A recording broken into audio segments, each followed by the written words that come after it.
Bollywood silver screen presenting अवतार the way of water. कहानी की शुरुआत में हमें जैक सली को दिखाया जाता है जो पेंड्योरा प्लैनेट पर है, जो मटिकाए लोगों का अब लीडर बन चुका है। यहाँ पर उसका पूरा परिवार है। जैक सली ने अब दो बच्चों को भी अडॉप्ट कर लिया है। इसमें से जो लड़की होती है जिसका नाम किरी है, वो जैक की दोस्त डॉक्टर ग्रेस की ही बेटी है। जब वह अवतार के रूप में आई थी तो उसकी बेटी हुई, जिसके बाद उसकी मृत्यु हो गई क्योंकि उसने ओमेटिकाए यानी कि इस प्लेनेट के लोगों का साथ दिया था। और अब जैक ने उसे अडॉप्ट कर लिया है। यहाँ पर एक इंसानी बच्चा भी होता है क्योंकि जब इंसान इस प्लेनेट को छोड़कर गए थे तो ये बच्चा यहीं पर रह गया था। और अब जैक और उसकी पत्नी इन सभी बच्चों का ध्यान रखते हैं। जिस तरह से जैक की पत्नी ने एक बार उसे यहाँ पर हर एक चीज सिखाई थी, जैक भी अपने बच्चों को उसी तरह से सिखाता है। एक रात को जब जैक अपनी पत्नी के साथ लेटा होता है, तभी वह आसमान में एक चमकते हुए सितारे को देखते हैं जिसकी रोशनी बहुत ज्यादा होती है। जल्दी इन्हें समझ में आ जाता है कि यह कोई चमकता हुआ सितारा नहीं है, बल्कि यह इंसानों का स्पेसशिप है जो एक बार फिर से इनके प्लेनेट पर आ चुके हैं। अब जो इंसानों के स्पेसशिप होते हैं वह इनके प्लेनेट पर लैंड करते हैं, जिससे जंगल में आग लग जाती है। बहुत तबाही होती है और अब स्पेसशिप के दरवाजे खुलते हैं, जिसके अंदर से इंसान जो मशीनन्स के अंदर बैठे होते हैं वो बाहर निकलते हैं। साथ ही बड़ी बड़ी मशीनन्स भी होती हैं और इनके सामने जो कुछ भी आता है ये सबको कुचलते हुए लगातार आगे बढ़ते चले जाते हैं। जैक और उसकी पत्नी ये सब देखकर बहुत दुखी होते हैं, लेकिन वह इनकी मशीनन्स और टेक्नोलॉजी के सामने टिक नहीं सकते, इसीलिए वह इनका विरोध नहीं करते। वहीं हमें इंसानों की लैब में दिखाया जाता है जहां पर बहुत सारे अवतार होते हैं और वहां पर जैक्स ली का भी अवतार होता है, जो अभी अभी होश में आया होता है और वो पूरी तरह से बेकाबू होता है। उसे बताया जाता है कि आप कर्नल हैं, आपको मार दिया गया था, जिसके बाद हमने आपके डीएनए से इस अवतार को बनाया ताकि आप इस प्लेनेट पर आराम से सरवाइव कर सको। दरअसल इंसानों ने इस प्लेनेट की तरह के लोगों के बहुत सारे अवतार बनाए होते हैं, क्योंकि इस बार वह किसी भी कीमत पर जंग को जीतना चाहते हैं। वहीं हमें जैक सली और उसकी पत्नी और उनके लोगों को दिखाया जाता है जो इंसानों की एक ट्रेन को तबाह कर देते हैं, जिसमें बहुत सारे हथियार और इंसानों के लिए खाना होता है। जैक अपने साथियों के साथ उनके हथियारों पर भी कब्जा कर लेता है। और अब जब यह बात कर्नल को पता चलती है तो कहते हैं कि हमें जैक को खत्म करना होगा। वो इस ग्रह के लोगों का लीडर है, उसी के कहने पर यहाँ पर सब कुछ होता है। तभी यहाँ पर कर्नल की भी सीनियर ऑफिसर आ जाती है जो कर्नल को बताती है कि जब भी हम अपने फ्लाइंग ऑब्जेक्ट उन जंगलों में भेजते हैं तो वहां पर जो उड़ने वाले क्रिएचर्स हैं वो उनके ऊपर हमला करके उन्हें तबाह कर देते हैं। ये सुनने के बाद कर्नल तय करता है कि वो अपने साथियों के साथ जंगल में पैदल ही आगे बढ़ेगा। और जब वो अपने साथियों के साथ जंगल में पैदल आगे बढ़ रहा होता है तो वहां पर जैक के बच्चे होते हैं जो उन सबको देख लेते हैं। वो अपने पिता को इन्फॉर्म करते हैं, पर अब इंसान उनके सामने है, पर इससे पहले कि वह उन्हें हार्म कर दे। यहाँ पर जैक्सली की पत्नी आ जाती है जो उनके ऊपर हमला करती है। हालांकि वह अपने बच्चों को बचा लेती है, लेकिन कर्नल और उसके साथी उसके उस बच्चे को अपने साथ उठाकर ले जाते हैं जो इंसानी बच्चा है, जो इसी प्लेनेट पर रह गया था, जिसे जैक ने और उसकी पत्नी ने बाद में अडॉप्ट किया था। जैक और उसकी पत्नी अपने बेटे के लिए बहुत ज्यादा परेशान है, लेकिन जैक अपनी पत्नी से कहता है कि हमें इस कबीले को छोड़कर जल्द से जल्द यहां से जाना होगा। जो वो अवतार था वो कर्नल का था, जिसके इंसानी रूप को मैंने मारा था। और अगर हम यहां से नहीं गए तो मेरी वजह से वह हमारे साथ साथ हमारे पूरे कबीले को भी खत्म कर देगा। इसीलिए हमें यहां से छोड़कर जाना होगा। जैक की पत्नी को भी जैक की बात समझ में आ जाती है। इसीलिए जैक अपने पूरे परिवार को उड़ने वाले क्रॉन्स पर लेकर यहां से निकल जाता है। वहीं हमें जैक के उस बेटे को दिखाया जाता है जिसे कर्नल अपने साथ पकड़कर ले गया था, जिसका नाम स्पाइडर है। उसे इंसान टॉर्चर कर रहे होते हैं क्योंकि वह जैक के कबीले का एग्जैक्ट पता जानना चाहते हैं, पर वो उन्हें कुछ भी नहीं बताता। तभी वहां पर कर्नल आ जाता है और वह कहता है कि यह इंसान है, इसे हमें टॉर्चर नहीं करना चाहिए। जिसके बाद वह स्पाइडर को बताता है कि मैं तुम्हारा असल पिता हूं। पिछली बार जब मैं इस ग्रह पर आया था तो मैं तुम्हें यहां पर छोड़कर चला गया था, जो मेरी गलती थी, पर अब मैं ऐसा नहीं करूंगा। मैं तुम्हें अपने साथ वापस ले जाऊंगा। यह सुनने के बाद स्पाइडर कर्नल की बात मान जाता है। वहीं जैक सली को दिखाया जाता है जो अपने पूरे परिवार के साथ पानी में रहने वाले इस ग्रह के लोगों के पास पहुंचते हैं जो इनसे थोड़ा सा अलग होते हैं।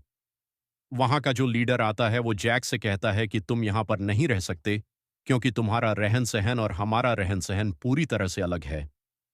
हम पानी में रहते हैं और तुम जंगल में। जैक लीडर को समझाता है कि इस वक्त मुझे तुम्हारी मदद की जरूरत है। मेरे परिवार की जान खतरे में है। हमें यहाँ पर कुछ वक्त रहने की इजाजत दे दी जाए।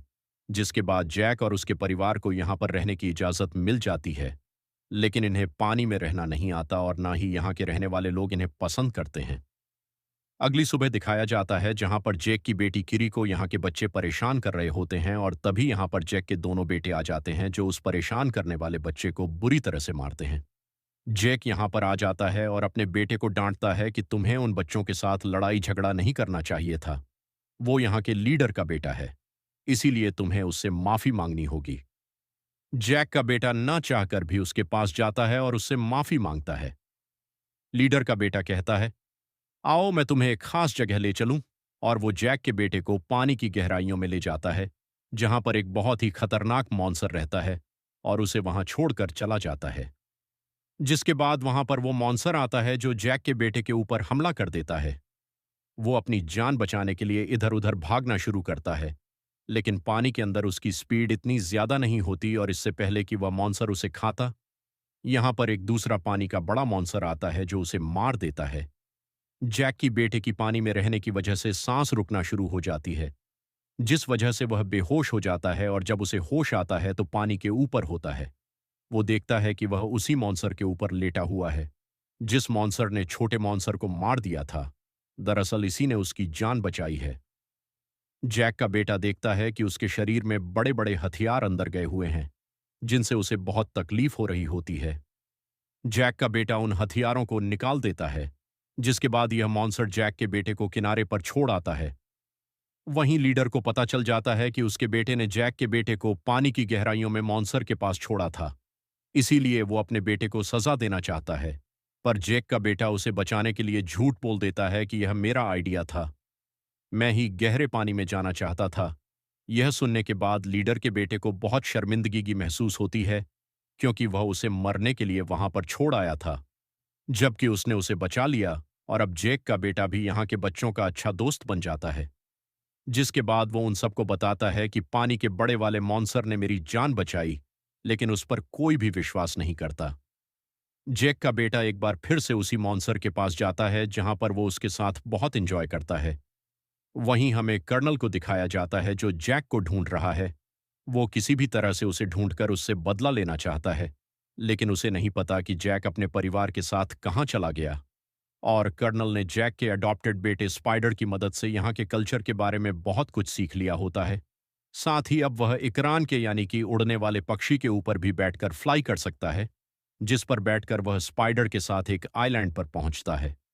वहां के लोगों को यह बंदी बना लेते हैं और उनसे पूछते हैं, क्या तुमने जैक को देखा?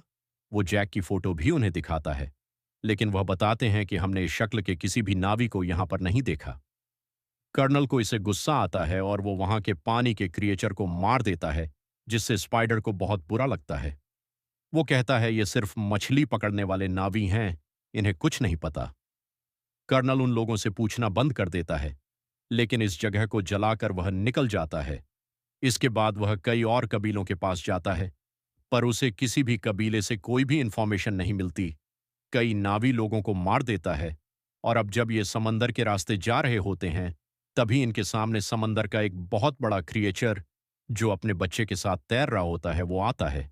ये उसके ऊपर हमला करके उसे मार देते हैं, जिसके बाद ये उस क्रिएचर के मुंह के अंदर जाते हैं, जहां से उसके दिमाग से ये एक लिक्विड निकालते हैं।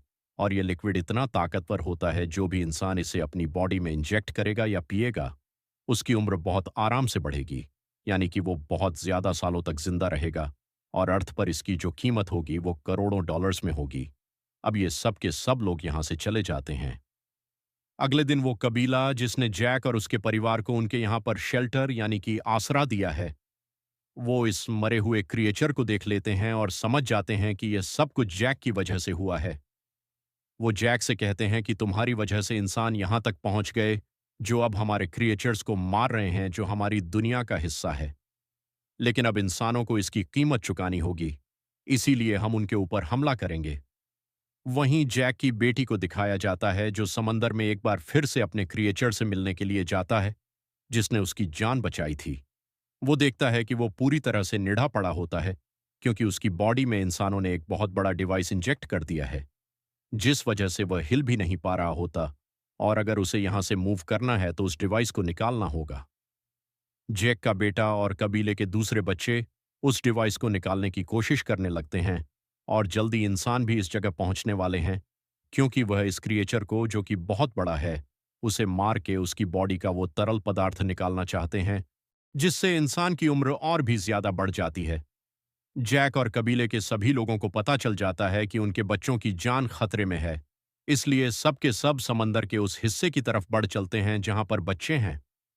अब कर्नल इन सब बच्चों को देख लेता है, और इससे पहले कि वह अपने लोगों के साथ उस जगह तक पहुंचता, बच्चे क्रिएचर की बॉडी से उस डिवाइस को निकाल लेते हैं और उसे समंदर की गहराई में ले जाते हैं ताकि उस क्रिएचर को छुपा सके। कर्नल के लोग बच्चों के ऊपर लगातार हमला कर रहे होते हैं, और इसी हमले में कबीले का जो सरदार होता है उसकी बेटी की जान जाने वाली होती है, लेकिन जैक का बेटा उसे बचा लेता है। पर अब कर्नल और उसके लोग बच्चों को जाल में पकड़कर शिप में ले आते हैं। जैक भी अपने साथियों के साथ यहां पर पहुंच जाता है, लेकिन वह देखता है कि कर्नल ने बच्चों को शिप के फ्रंट पर बांधा होता है, इसीलिए उन पर हमला नहीं कर सकता। कर्नल जैक से कहता है कि अगर तुम अपने बच्चों की जिंदगी चाहती हो तो तुम्हें अकेले शिप पर आना होगा, और जैक इस बात के लिए मान जाता है क्योंकि वो अपने बच्चों को, अपने लोगों को बचाना चाहता है। पर इससे पहले कि वो शिप तक पहुंचता, वो क्रिएचर, जो समंदर का सबसे बड़ा क्रिएचर है जिसकी जान जैक के बेटे ने बचाई थी, वो इनके शिप के ऊपर कूदकर उस पर तबाही मचा देता है, और यहाँ जैक और उसके साथियों को मौका मिल जाता है। वह कर्नल और उसके लोगों के ऊपर अपने साथियों के साथ मिलकर हमला कर देता है। इंसानों के बीच में और नावी लोगों के बीच में घमासान युद्ध हो जाता है, जिसमें बहुत सारे इंसान मारे जाते हैं। साथ ही कुछ नावी लोगों की भी मृत्यु हो जाती है। लेकिन इस लड़ाई में जैक के बेटे की हालत बहुत ज्यादा खराब हो जाती है, और जल्दी उसकी भी मृत्यु हो जाती है, जिससे जैक की पत्नी को बहुत दुख होता है, और अब वह कर्नल से अपने बेटे की मौत का बदला लेना चाहती है। लेकिन अब भी उसका एक बेटा और एक बेटी जिसे उसने अडॉप्ट किया था, वह दोनों के दोनों कर्नल की गिरफ्त में होते हैं। जैक अपने बच्चों को बचाने के लिए जाता है। कर्नल जानता है कि जैक यहां पर आएगा, इसीलिए उसने उसे मारने के सारे इंतजाम किए होते हैं। लेकिन जैक एक ब्लास्ट करता है जिसमें काफी सारे लोग मारे जाते हैं, जिसके बाद वो खुद कर्नल के शिप पर आ जाता है। यहां पर जैक की पत्नी भी आ जाती है, जो कर्नल के कई लोगों को मार देती है। और अब जब कर्नल देखता है कि उसकी हार हो रही है, उसके लोग मारे जा रहे हैं, तो वह जैक की बेटी की गर्दन पर चाकू रखकर सबको हथियार डालने के लिए कहता है। पर इससे पहले कि सब हथियार डालते, जैक की पत्नी कर्नल की बेटी स्पाइडर, जिसे बचपन से उन्होंने ही पाला था, उसकी गर्दन पर चाकू रखती है और कहती है कि मेरी बेटी को छोड़ दो। कर्नल स्पाइडर को बचाने के लिए उसे छोड़ देता है, जिसके बाद जैक और कर्नल के बीच में एक भयानक फाइट होती है, और इस फाइट में कर्नल को पानी में गिरा देता है। कर्नल जब पानी में डूब रहा होता है तभी वहां पर स्पाइडर आता है, उसे पानी से बाहर निकाल देता है, क्योंकि उसने भी उसकी जान बचाने के लिए जैक की बेटी को, यानी कि उसी की बहन को छोड़ दिया था। नल चाहता है कि स्पाइडर उसके साथ रहे, उसके साथ चले, पर स्पाइडर उसके साथ रहने से मना कर देता है क्योंकि वह बहुत ही जालिम इंसान है। उसने कई क्रिएचर्स को मारा जो स्पाइडर कभी भी नहीं चाहता था, इसीलिए वह पानी में कूदकर एक बार फिर से जैक की फैमिली के पास चला जाता है, क्योंकि अब वह उन्हीं के साथ रहना चाहता है। जैक की फैमिली भी उसे एक बार फिर से एक्सेप्ट कर लेती है, और अब जैक, जो जंगल की दुनिया को छोड़कर पानी की दुनिया में आ चुका है, वो अपने बेटे को आखिरी विदाई देता है जिसकी मृत्यु हो चुकी है। उसे पता है कि उसकी अब इंसानों से बड़ी जंग होने वाली है, जो इनके प्लैनेट पर एक बार फिर से आकर पूरे के पूरे प्लैनेट को हथियाना चाहते हैं। और इसी के साथ ये फिल्म, ये कहानी यहीं पर खत्म हो जाती है।